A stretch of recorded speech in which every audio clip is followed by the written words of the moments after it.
They're in the gate.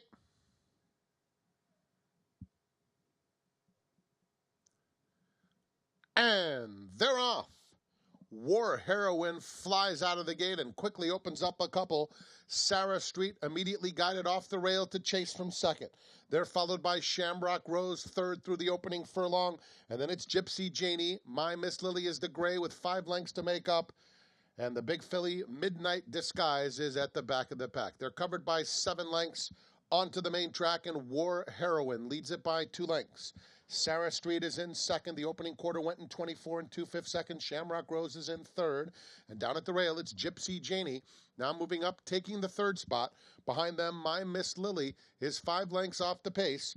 And Midnight Disguise is guided to the outside. The loose lead belongs to War Heroine, who sails to the half-mile pole while racing snugly in hand. Sarah Street is 1.5 lengths behind her in second, and Shamrock Rose third. The half went in 48 4/5 seconds. My Miss Lily moves up a bit in between horses. She's joined by Midnight Disguise, who will be caught wide as Gypsy Janie backs off.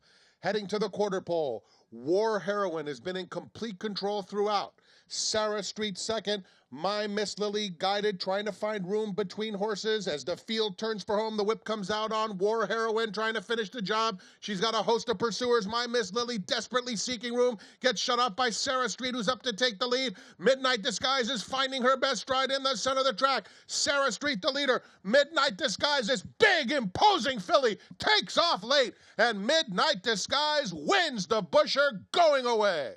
Sarah Street was second. My Miss Lily third. Fourth to Shamrock Rose.